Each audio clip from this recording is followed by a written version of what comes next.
Did you wake up the day after Thanksgiving and have a bunch of that dressing left over? We did, but I got a way to cure that. We're going to show you how to roll up a corn dog in that dressing mix that will blow you right out of the water. Thanksgiving corn dog, Cowboy style. You better stick around.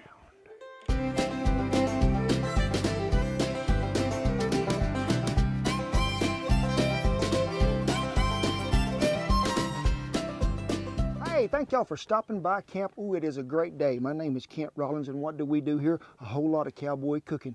But if I got a surprise for you, I got a surprise that'll get you through the Thanksgiving Day leftovers and get them leftover kinfolk out of your house if you'll put one of these in your hand. That's what I'm talking about. Stretch and fetch, get them gone, on the run, throw a pass to them, let them go. Because it is time for them to go. The feast is over. Now, we always have leftover dressing, leftover mashed potatoes, and boy, if we're gonna have you fixed up on these. Now, as always, Shan will have everything in the little description below as to what you need, and there will be a printable recipe there, so don't go astray. And also, you did that all in one take. I was finna go. I'm just telling you, that was good. Ready? Yeah. It was good. But folks, this is gonna blow your socks off. I'm talking about that leftover dressing, Thanksgiving Cowboy twisted up corn dog. Ooh, you can't beat it. So let's just get on after it and get this made, because me and the Beagle is hungry. Okay,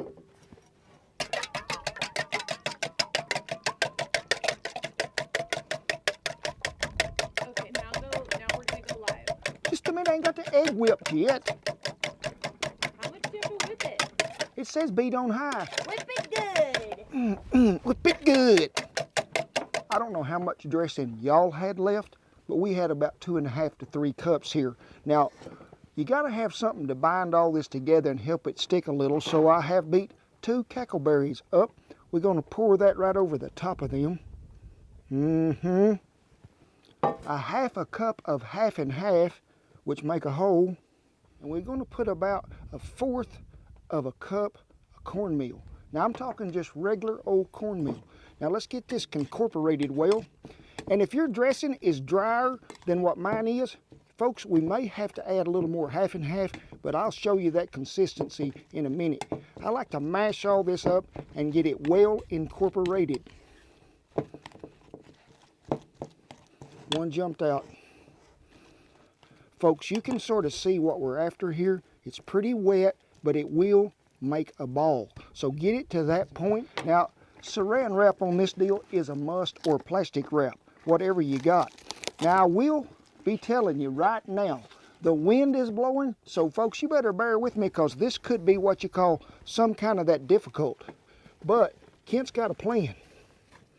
Probably ain't gonna work. How many of y'all cook in a kitchen like mine to where everything is trying to blow away before you get there? Ooh, company's coming. Yes, they are. They heard we was fixing to break out the leftovers. Okay, ready to go? You can see this ingenious deal I got here, there, and then rolled off the side of the table here to keep it from blowing. Now, that may unroll and roll out there in the great distance, I don't know. But I won't put just a tad of flour here, not a whole lot.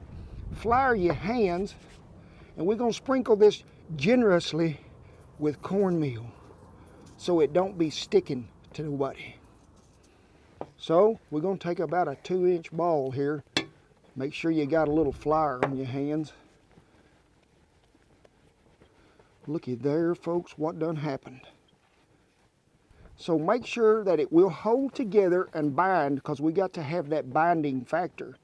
Take a little sprinkling of cornmeal and put right on top so it won't stick to your hands. Make sure that you flour this rolling pin. But before we go to messing with it too much here in a minute, it helps if you'll keep you a little cool water laying around so you can help bind this together. So I think that'll roll around a smoked sausage. Thickness should be pretty close to maybe 1/8 of an inch. I ain't got no tape measure with me today, so it's hard to tell. And look who just jumped up here and showed what's happening. It is a smoked sausage with jalapeno cheddar cheese in it, laying right in the middle. So take the saran wrap, roll her right over here to the edge, pull the paper back just a little and tuck it. It's tuck and roll, tuck and roll.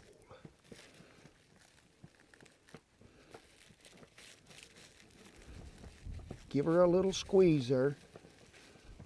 Now you're going to have some excess on them ends. As you can see, I have pulled off. Go ahead and tuck them in just well. You may have to put you a little more cornmeal on your hands, but just roll him back over here to where everything will fit. And look there, folks, a jalapeno cheese dressing corn dog. So bear with me while old Kent make them other three.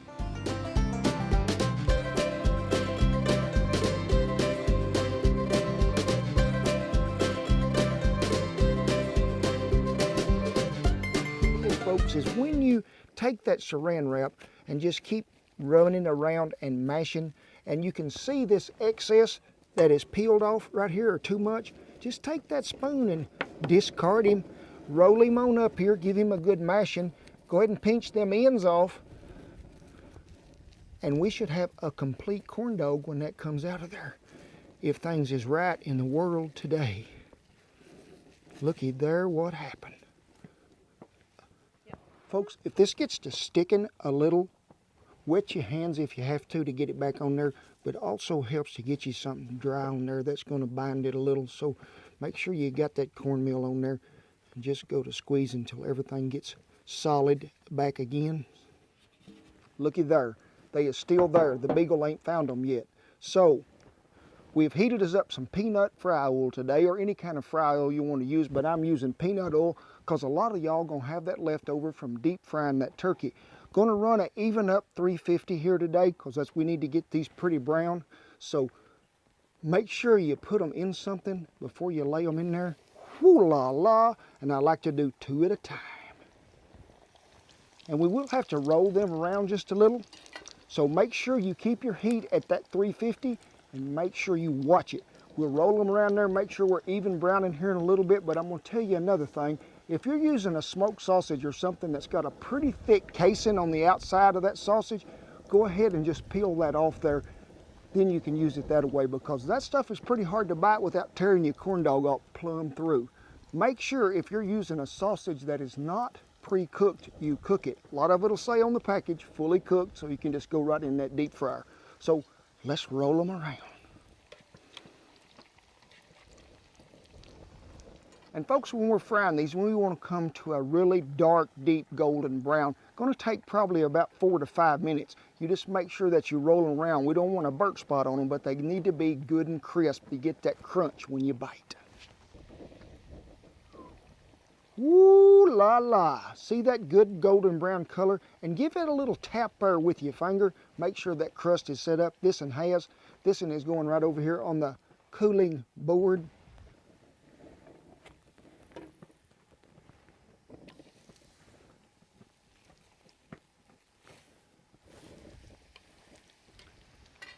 Now folks, while we got them other 2 frying, I have showed you how to get rid of some of that leftover dressing, but Shan's going to have you a link right up there that's going to show you how to get rid of them mashed potatoes that are left over. It's called a mashed potato bomb. So enjoy.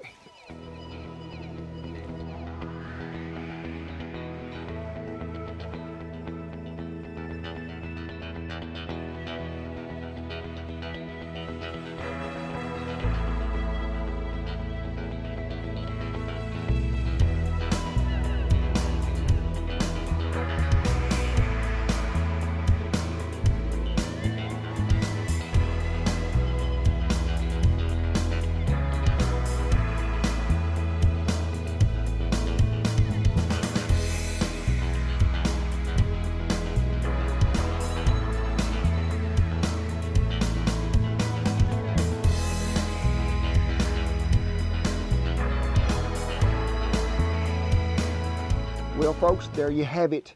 A Thanksgiving corn dog made out of that leftover dressing. But you know, when you pull up to the Allsup's or any of them good truck stops that have a good corn dog that might have laid in there like 3 or 4 weeks or something, you know, you gotta have some sauce on them. So you've seen me mix up. Wait a minute. Doesn't a corn dog, shouldn't a corn dog have a stick on it? There's a lot of sticks out there, Shan. You can go get you a stick anywhere you want to. But this is one of them you can. I want an authentic corn dog. I want it on a stick. Well, let me just go get a stick.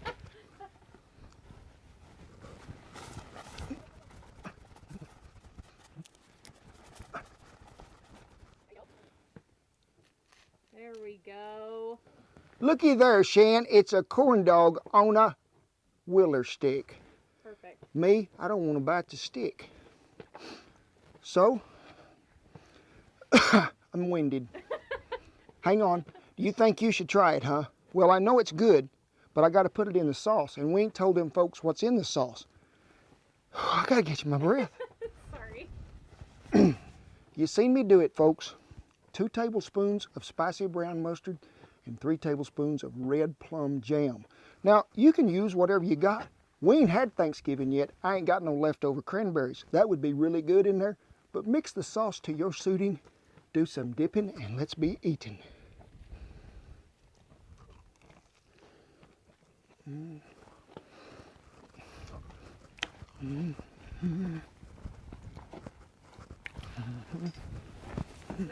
Whoa! Let me tell you, folks, I didn't even have to drive to the truck stop for that corn dog. Hang on. That is some fine dining all on its own. That dressing mixed up in there, but you get that cornmeal to it that gives it that crunch, that sets that crust up. Sit. Wait. Wait. Wait. You're a good boy. You can have it. Well, folks, hope you enjoyed something today. I really did, and it gets rid of a leftover. It does. Now, I want to back this pony up and make sure that you got all them tips that I be giving you. I hope you ain't in the wind, okay? Because that stuff is hard to manage in the wind. Lay it out there. Make sure that ball is formed good. Lay her down there on some cornmeal and a little flour, and then take that rolling pin and roll it out through there. Make sure you sprinkle the top of it, because it's going to stick if you don't. Place her dead center in there, that piece of smoked sausage, then take that saran wrap and just keep pulling and tucking till you get it all rolled over there. Remember, you can take that spoon or fork or knife, whatever you got, get rid of that excess, mash them ends together, set them out there till you get them all made, and then fry the ever-loving corn dog out of them. Make you that sauce, do you some dipping, folks, and it is a happy meal. It means the world to me and Shan that you took time out of your busy day right here before Thanksgiving or on Thanksgiving to watch our videos. We never take that part for granted. Thanks for our servicemen and women for always keeping Old Glory flying over the wagon, and all them veterans. We tip our hat to you, we do. Remember them folks out there in California fighting them wildfires, and the one who have been through it, folks. We need to keep them in our prayers and thoughts for sure. So remember, as my mother always said on Thanksgiving, it ain't the legs of the table that hold it up. It is the family around it. May your plates be full, your hearts be light, and laughter abound at your table. God bless you each and every one, and see you down the corn dog trail.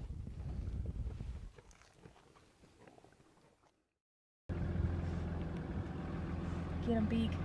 Get the cows. Get the cows. Get that cow right there. Get her. Get the cow. Get that cow, boy. You're a cow dog when you're in the pickup, aren't you? Ooh, there's more. Ooh. It's a whole gang of cows. Get those cows, Are you Beak. gonna get these? Get them. Get them, baby. Get those cows. Get the cows. Get the cow. Get that one right there.